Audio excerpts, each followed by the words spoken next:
Is this statute constitutional? A, no, because the federal government may not impose any direct taxes on citizens of the United States. May not impose direct taxes.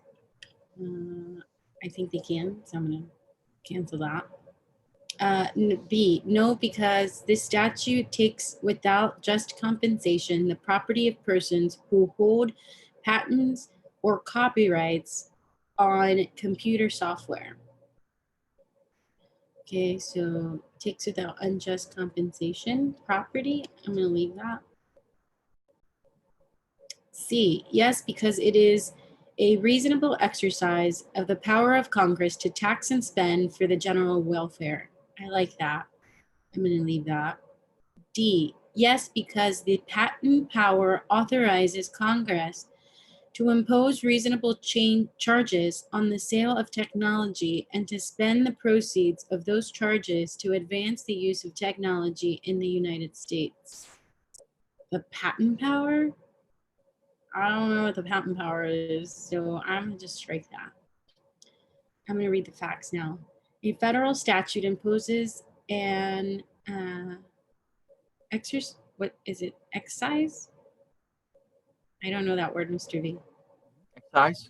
Excise tax of $100 on each new computer sold in the United States. So this is a federal statute and it's a tax. It also appropriates the entire proceeds of the tax to a special fund, which is required to be used to purchase licenses for computer software that will be made available for use free of charge to any resident of the United States. Is this statute constitutional? No, because this statute takes without just compensation the property of persons who hold patent or copyright on computer software. I don't think that marinates with the facts. C, yes, because it is a reasonable exercise of the power of Congress to tax and spend for the general welfare. I know that Congress can pretty much tax anything and they can spend it pretty much in any way that they want. So I'm going to pick C. I don't see anything wrong with the statute. Okay. Anybody pick a different answer besides C? Anybody? Okay. Let's see what we got.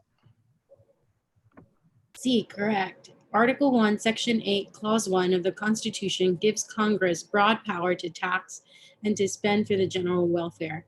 Courts defer to reasonable congressional taxing measures, such as the statute at issue in this case, as well as to expenditures that reasonably further the general welfare.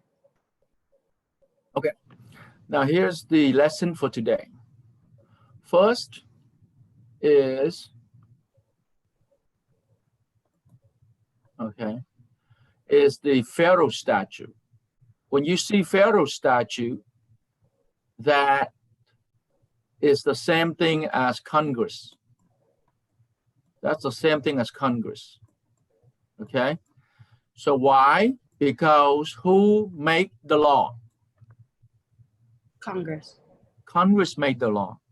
So federal statute, not state statute. You see that?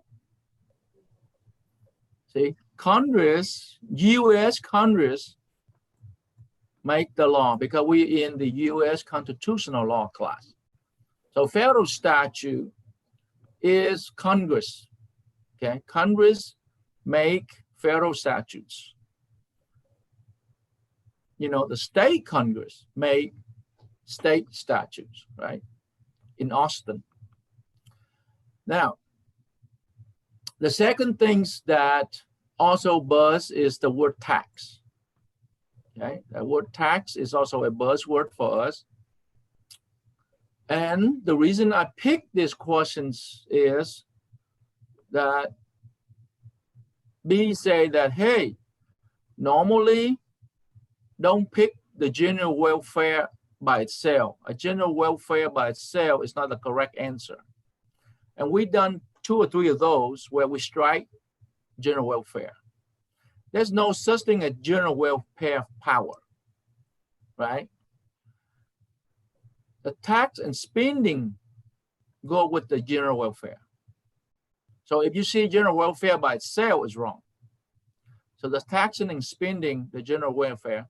And last time we also learned that when you have a tax and a spending power, it had the word plenary power of Congress, right?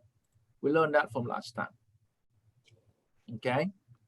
So from that right there, you pretty much know a lot. Okay. You pretty much know a lot what you need to do. Now, B is totally wrong. Okay. B is just compensation of property. Okay. We're not talking about the property like a house, like a land. Okay. And we learned this from eminent domain. So B is not correct. It is about taxes. It's not about the property they're taking. Okay. Now, and Ree is correct on A. Federal government may not impose, right? Because the federal government is who? Who is the federal government? All 3 branches. Yeah, right. And mainly is Congress. When it deal with taxes, taxes belong to who? Congress, right? So Congress create taxes. So remember the last time I told you that there's certain power belong to Congress in Article 1. You know, the thing that you can do, you can tax us, you know, you can tax us, you can make corn, you can send a postal office, you can declare war, you can raise money for the Army and the Navy. Those things, those are Congress power. So this is wrong statement. Now on D, if you read D, I'm missing Bianca. She didn't say the word. I was waiting for the word. This is all words. This is like words and stuff, you know? So Bianca when Bianca read it, she should say, well, it's a whole bunch of words, you know, a whole bunch of words. No concept. And as you notice that the bar examiner give you those a lot. No words, just words only. So I guess C is the most correct answer. And also want to get you on the answer. Okay. Now remember number 1 that the bar examiner never trick you.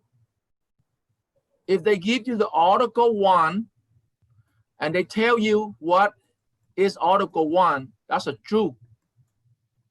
You know, they never take Article 1 and give you something else. Okay, whatever they say is true. Like Article 6, the supremacy clause. That's true. They're not gonna lie to you on those kind of things. Okay, I haven't seen so far. So remember, we know about Article 1, right? And here, broad powers. Okay, broad power for taxing and spending. So that's the one that we was talking about, plenary power. You know, broad power to do tax and spending for the general welfare. For the general welfare. It cannot just a general welfare. It gotta be tax and spending for the general welfare to be the correct answer. Okay. Anybody have any question before we stop YouTube live? Pretty good, massive knowledge.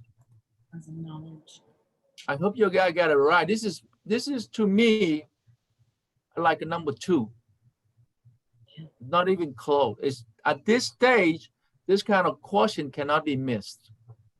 It cannot be missed. Okay. All right. Now, since you